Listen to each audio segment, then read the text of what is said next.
You may not know his name, but you have almost certainly seen his photographs. David Hume Kennerly won a Pulitzer Prize when he was just 25 years old. And for the last 6 decades, he has been there when history is being made. His incredible archive is stored at the Center for Creative Photography at the University of Arizona. And we got a sneak preview of this book coming out this fall. In the Room, 60 Years on the Front Lines of History. It's a book filled with stunning, history-defining photographs and the fascinating stories behind them. And because Kennerly has captured moments both triumphant and horrific, a warning, some of these pictures are graphic. He was there when Nixon resigned, ringside the first time Muhammad Ali lost a fight.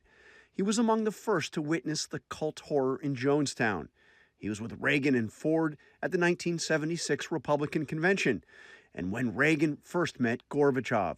He was with Barack and Michelle Obama the day Obama became president, in Trump Tower after Donald Trump was first elected, and he has been there, it seems, whenever presidents gather together. We caught up with David Hume Kennerly at his home in Los Angeles to get a sneak peek at his remarkable upcoming book, In the Room, 60 Years on the Front Line of History.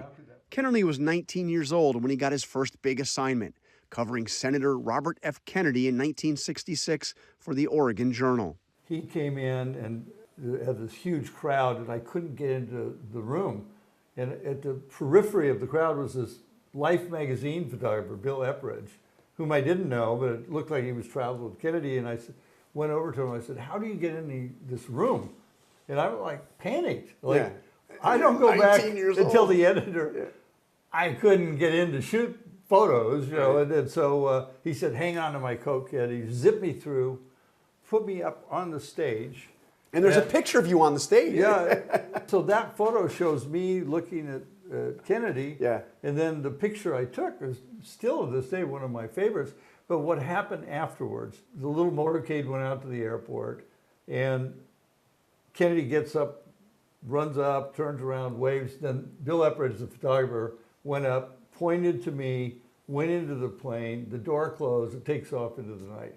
And it was a profound moment where I thought, I want to be on that airplane. And 2 years later, I got on the plane with Robert Kennedy in the '68 campaign.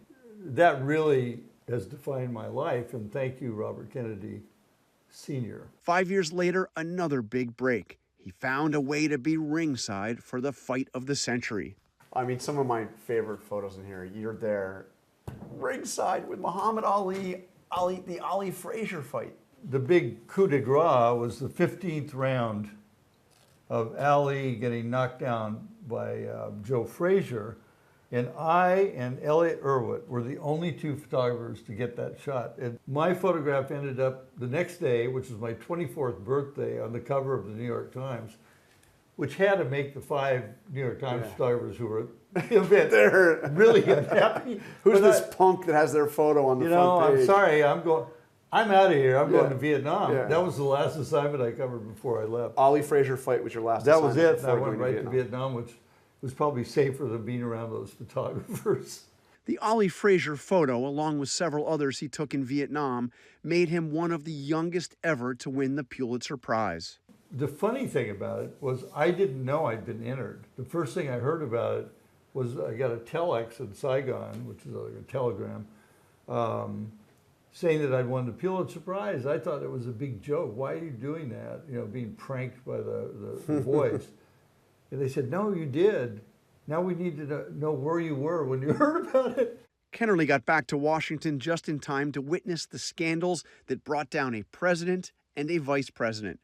When Spiro Agnew resigned in disgrace over tax evasion, Kennerly was tapped to photograph one of his potential replacements as vice president, Gerald Ford. My first time cover and his first time cover, I took the day that Nixon announced him replacing Agnew, who had resigned as vice president. And he said he hadn't received the call. He said, "I think you're wasting your time." I said, "Well, at least you'll have a nice picture." We immediately hit it off. They really trusted me, and that's the currency of my profession, really.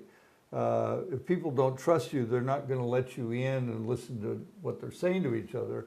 The night Nixon resigned, August 1974, newly minted President Gerald Ford asked Kennerly to be the official White House photographer. I thought there was a possibility he might offer me that job, and I wasn't sure I wanted it. We sat on the couch in his living room, and he's smoking his pipe. Mrs. Ford is there, and just the three of us. And he asked me if I would work for him.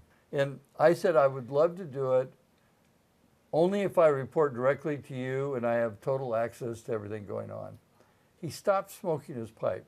I think I got to call my parents and tell them the president offered me a job, and I told him to shut it. And he started laughing, and he said, "You don't want Air Force One on the weekends?"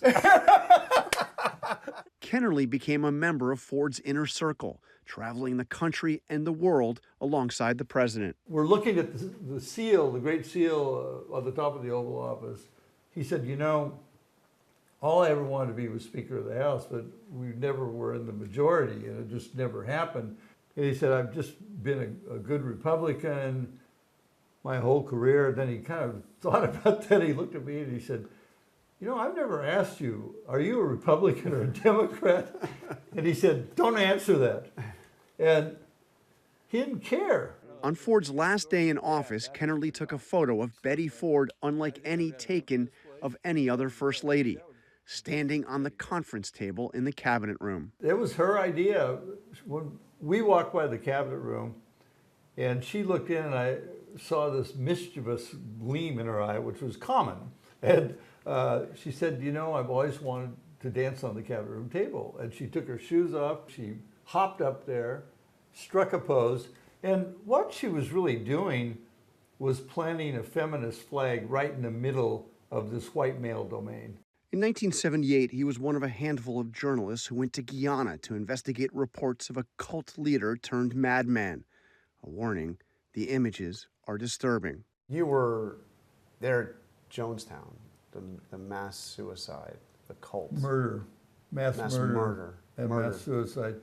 When we heard that Congressman Leo Ryan had been killed, we got a small plane to fly up to the area. It was really remote, middle of nowhere. And we thought that there were still people there who were like holding up the Guyanese army, but we didn't know. You didn't know that all these people had died? No, and as we got closer and closer, I saw from a distance these brightly colored clothes, and it looked like all these people around this structures. Yeah. I said, "Look at all those people. I mean, you know, they're not dead." As we got closer, we realized they're all dead. This was the biggest shock of my life, ever. Then we got on the ground, and even from the airstrip where the congressman had been shot, it was 10 miles here. So we got a military helicopter took us in. But I made this picture of the Kool-Aid. The Kool-Aid, which is, by the way, Flavor Aid, but it doesn't have the same ring to it. Right. But this was the poison bath. They were drinking their dead bodies all around it. Jim Jones is actually in this picture behind the M and the E. It's the only story in my life that gave me nightmares. I have, to this date, haven't had one nightmare about Vietnam. I mean, no one has ever seen anything like this since, or I don't even know, before. And I've seen my share of bodies, but not in a situation like that. Year after year, Kennerly served as history's witness, especially in politics, behind closed doors with Democrats and Republicans alike. He's photographed every president since Lyndon B. Johnson. He's the guy in the room where it happens. Case in point, the photo on the cover of his upcoming book. George W. Bush was having his dad and the other formers in for lunch with Obama to give him, you know, their views on the presidency. It was a very nice thing to do. They were going to do it in the Rose Garden. It got canceled because of weather, moved it inside, and so they limited the coverage. I was not on the list. So I have like Cheney's private number on his desk at the White House. Yeah. And I called him. I said, "Dick, do you still have any influence over there?" He said, "Not much. What do you need?" And I told him what happened. 5 minutes later, I got a phone call from the press secretary. "Oh, we wanted you in there." "Oh, no, of course you should be in there." So when I'm in, then I'm standing right in front of him, like 10 feet away. Bush is saying to Obama in this picture at that moment, "There's Kennerly, you know Kennerly?" And Obama doesn't know me from anything. I'd never met the guy. And but that was the moment. All right, David Kennerly, thank you very much. You got it. In the Room. It's available to pre-order now and publishes on September 29th. Kennerly's work will also be on display at the Theodore Roosevelt Presidential Library beginning October 3rd for a 3-month exhibition.